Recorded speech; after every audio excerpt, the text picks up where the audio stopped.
podcast excellence since 2005. This is the King of Podcasts radio network, kingofpodcasts.com. A one-man contra unit mauls the monster among men. And was anybody watching out for the shoe? Woo! Hey, this is the Nature Boy Ric Flair. And believe it or not, whether you like it or don't like it, learn to love it. Because you have to listen to Wrestling is Real. It is the best thing going today. Woo! The worldwide leader of podcasting excellence. The King of Podcasts radio network proudly presents The Wrestling is Real podcast, because wrestling needs us. A very special edition of the Wrestling is Real podcast, episode 904. 904 here. Saturday edition with no pay-per-view tonight.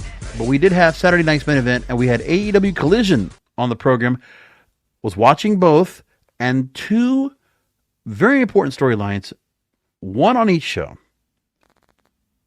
Gives me a reason to go ahead and put out the first positive episode of the program I've had in months.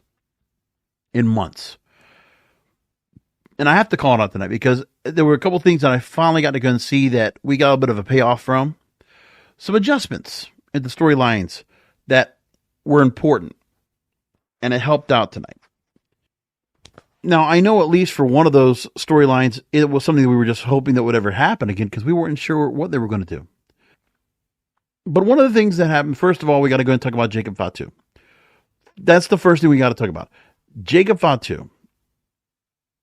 And I'm just saying, you could have gone back as far back as MLW from 2019, 2020, and just look back at the work he did as Contra Unit, his battles with Hammerstone, Mads Kruger, among other things. The turn on Contra Unit in the cage match, and everything that he did. I mean, the only difference with Jacob Fatu was just he was a bigger guy, but he got his weight down and got himself in a tremendous shape once he got himself ready to go to the big leagues because the contract goes up.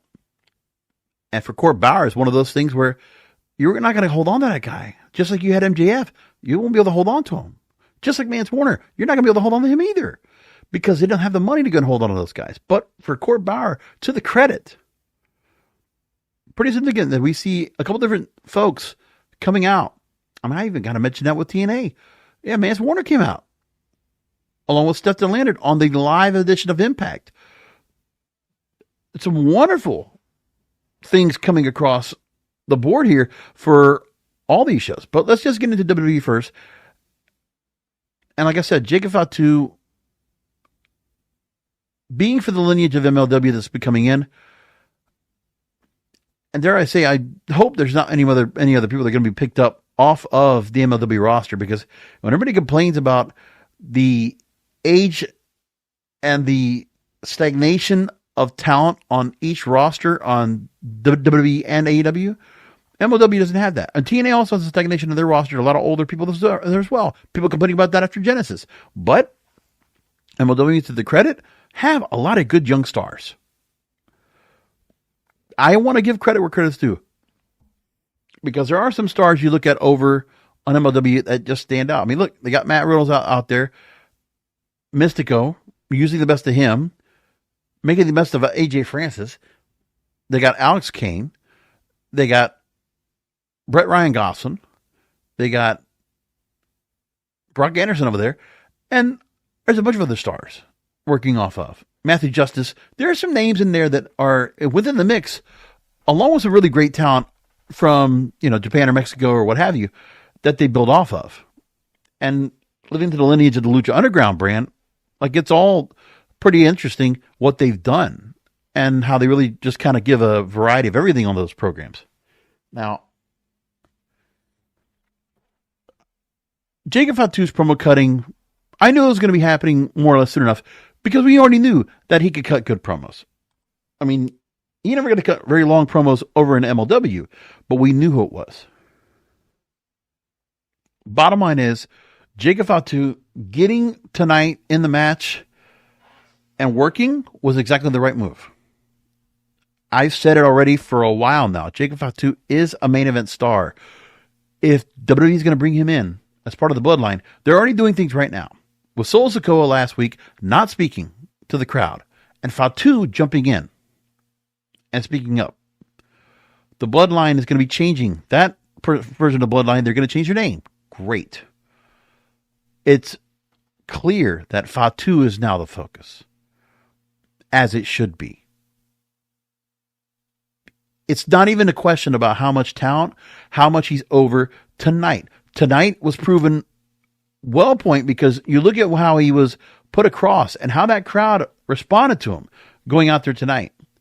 So, first of all, got to play the clip of Fatu as he's coming out and listening to him getting on board. Because, you start off with Tama Tonga getting everything started, but listen, Fatu finally getting about a good minute to talk while he's going to the ring. And this is the Jacob Fatu that we knew in MLW. This is what we expect him to go and talk. This is him now being himself. No more, allegiance to Solo and saying, I love you, Solo, and that's all he's got. Now he's getting to go and talk more, and he's establishing his Solo persona. Yeah. Hey, Brian, you a tough SOB, but keep it 100. You ain't never been in the ring with nobody like me. Hell, I'm America's most. Hell, you know what time it is? You better get in where you fit in. Because tonight, I'm about to beat your ass from post to post, live on NBC, from coast to coast. You know what I mean? 5, 2, Perfect. So now we're not going to hear Usos, we're going to hear Fatu. And once we saw him out there, listen, everybody wants to talk about, they want to complain about how they used Fatu tonight. He was just great. Sure, Braun Strowman was able to go ahead and get some work. Obviously, big guy versus big guy. But at the end, Fatu takes over. I mean, you're supposed to expect Braun Strowman after all this time to be formidable. Listen, they had him going up against Bronson Reed to build him up. And so you've done that. They're going to build it up here. And so here's what we got, where Fatu was splashing all over the place on Braun Strowman. Much more impressive when I see this here. If you don't stop this man, he'll go all night. Fatu's not crowd is all over it too. Listen. Crowd loves it. Trying to destroy Strowman. Strowman's bleeding everywhere. EMT's rushing to the ring. Finally, Tonga able to talk Fatu Listen to the down. crowd.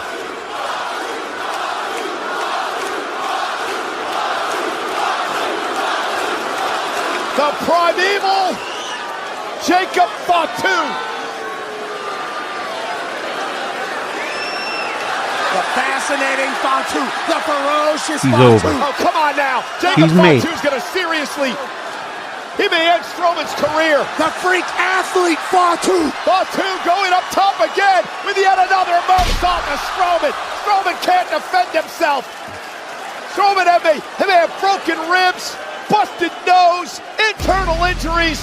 And you've never had Jacob Fatu presented like this, where obviously we've seen him highlighted and featured in matches. But to get him get a beat down like this, again, no one else. Against a Braun Strowman, it makes it impressive. It's the right opponent for him to go ahead and go over on, because you never see Braun Strowman laid to the ground like that, wasted in blood. That never happens. That's exactly how you book him. And now people need to go and see that Jacob Fatu is on a stampede. People need to get out of his way. The guy, the werewolf is loose. We need to focus on him. With WWE, they put this out on their feed. Jacob Fatu is unstoppable. And people are all over it right now. And it's getting views, and people are definitely very interested in all this part here. They did very well with that. Tonight, exactly like what you're supposed to do.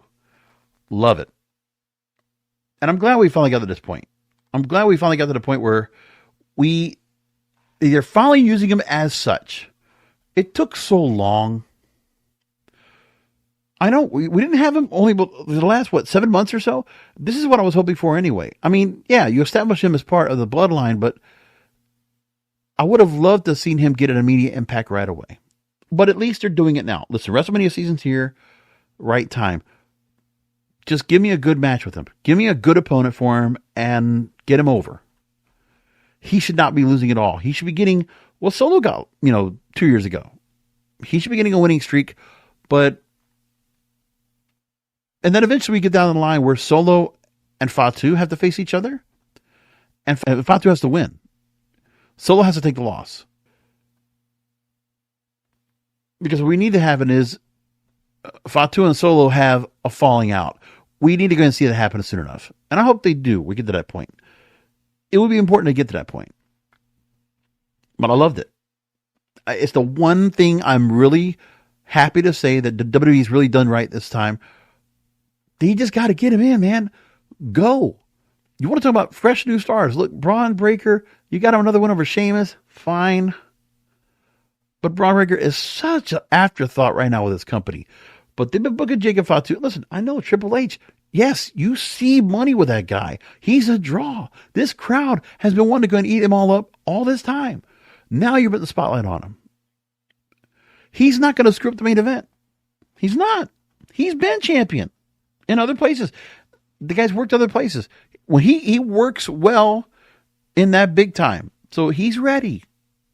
It's no question. The guy has got the great skills, got the look. He's in. And now you got him at the right time. This is really when you go ahead and start making him take off.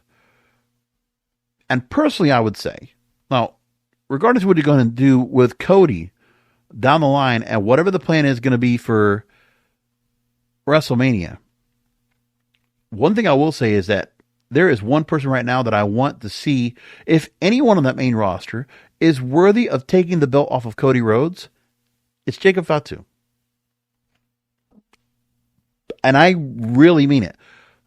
I would totally advocate, I would totally support and lobby that Jacob Fatu is the one that will defeat Cody Rhodes for that Universal title.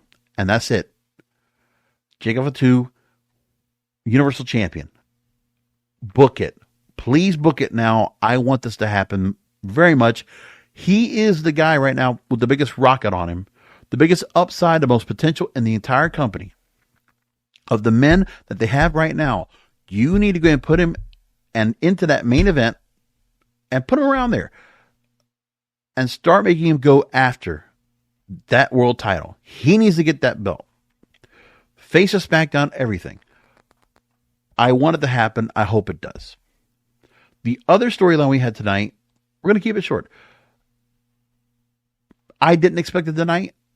And I always wondered in the back of my mind, are we ever going to get that star again? I guess not. And I think with the Toni Storm character, when she came back after losing to Mariah May at All In, and then she comes back as the rookie, which is a great storyline, and they fleshed it out, and they gave it time to kind of really make some sense, up to the point that she gets a title shot against Mariah May as the rookie for Grand Slam Australia.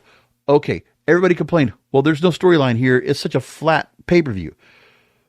Well, now, tonight, the best thing that could have possibly happened to the storyline, because it was dead in the water. You get Toni Storm back as Timeless. You brought back the character. And I wasn't sure because I wasn't paying complete attention, because at the same time, the Toni Storm, Mariah May face-to-face with Tony Schiavone talking to them in the ring, you had the Kevin Owens, Cody Rhodes signing for Royal Rumble with Shawn Michaels handling that. So I had to keep an eye on both. But they were still kind of rumbling along with the contract signing on Saturday night's main event. But we got to the end part of the confrontation between Toni Storm and Mariah May. And I got to play this back because it was just so wonderful.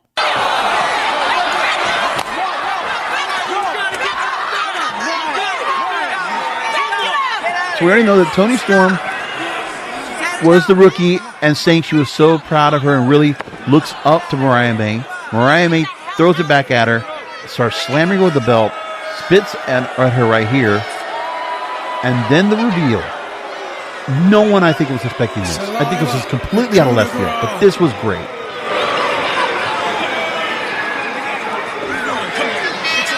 Shocking. Things don't look very good for Toni Storm's chances. Come on, keep going. What makes you think that I've forgotten? Great response by the crowd. Shock. What makes you think our dance is done? No. Goosebumps. Yes. Each scar, every drop of blood, I will feel forever. But now, it's my moment in the sun. Reveals herself. She's in the garb. Didn't notice about the hair. They say the hardest role you will ever play is yourself. The hair should have been the tell, but I didn't pay attention to it. I didn't even think about the hair, but she had the hair just witnessed curled. is the performance of a lifetime. Mariah May, you may be the woman from hell, but you came from my womb, and I will shove you back up there and spit you out, for I am timeless, timeless, timeless Toni Storm, and I'm gonna rip your tits off. She's back. My God, Damn. what a moment. And we saw it here tonight on Homecoming. The fans are going crazy.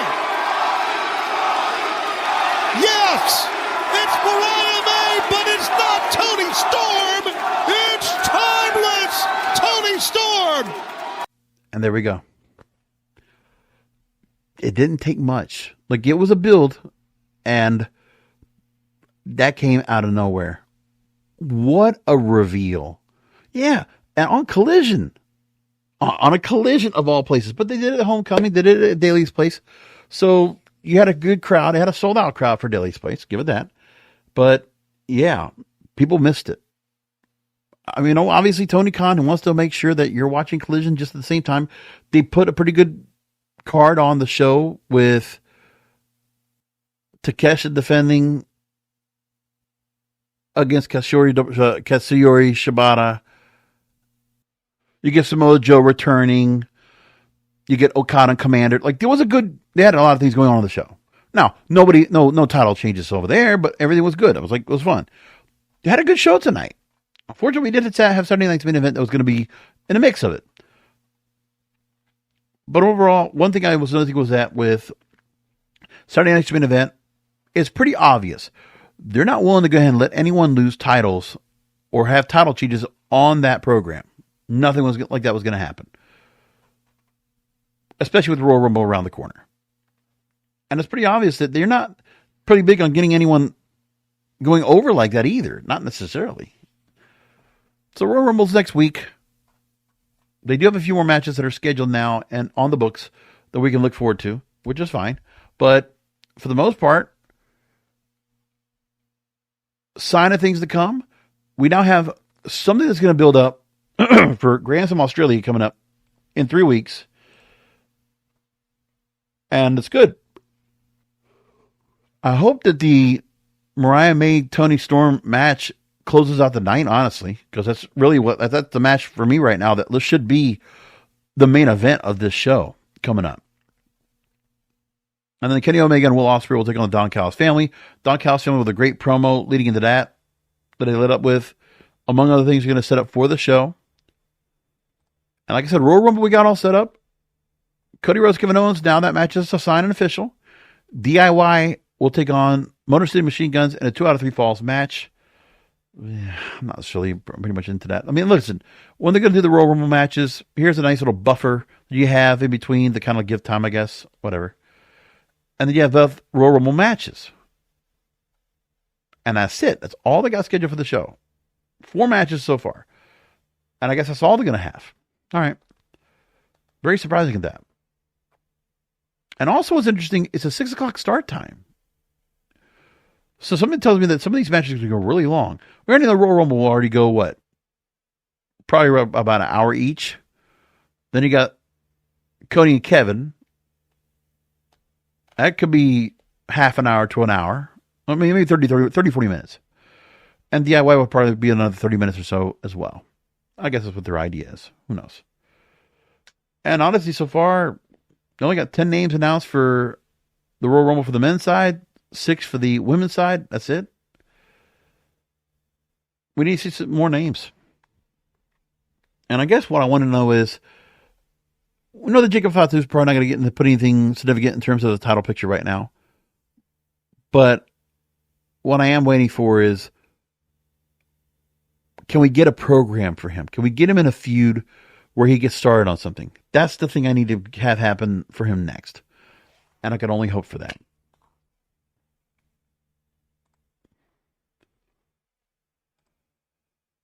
There's one more thing I want to bring up before we wrap things up for the night. Again, like I said, Mance Warner coming out and confronting the TNA audience, which was really cool. Mance Warner was GCW champion. I didn't realize he was already over there for the last so many months, like I guess for the last year or so. And him and Effie had a match with each other. The pay-per-view over to Hammerstein last week in conjunction with TNA Genesis. Who would have thought? And Mance Warner shows up. So he's taking a step up now to another company. That's great. I'm curious what they're going to do with him. Old Mancer. Give him a get him a light beer. I don't know if that character's still there anymore. I want to see what they're going to do with him. And if they're going to be making adjustments to him. But they're calling on Mance Warner. He is who he is. So maybe the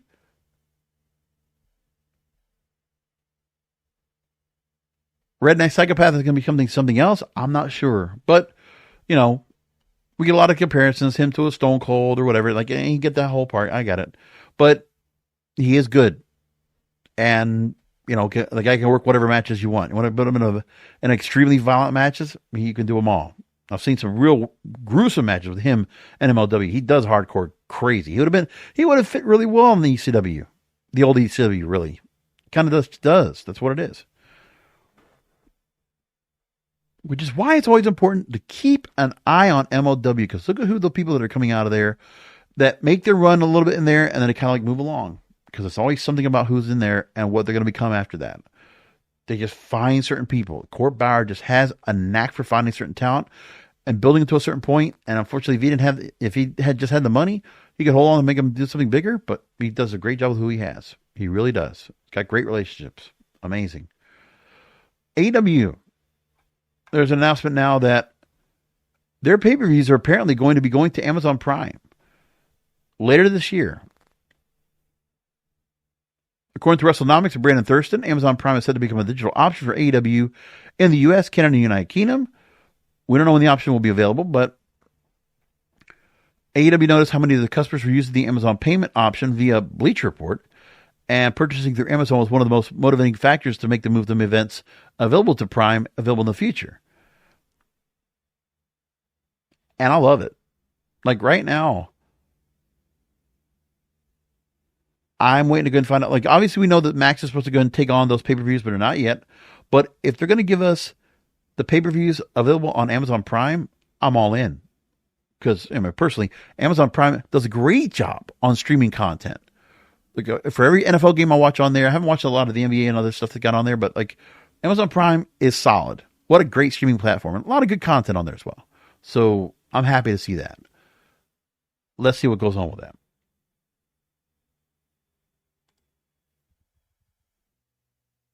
Rhea Ripley, obviously with the easy win over Nia Jax. I kind of expected that.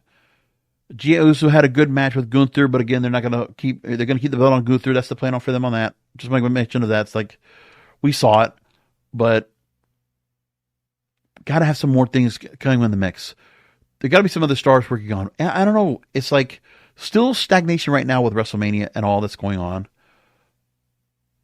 Coming up this week on the program, I'll probably talk more about some of the real toxic wrestling fandom out there, the juvenile and delusional, because there's more that goes on with that. Certain wrestling creators that are out there that have been improperly reporting on stars and creating feuds and among other things. They're getting called out for it, and it's like just a big mess. So I'll probably delve into that a little bit, unless there's something else that's going on that's worth talking about. But either which way, tonight warranted a program. I'm really happy with what I saw tonight. Sign of things to come. We need more of this.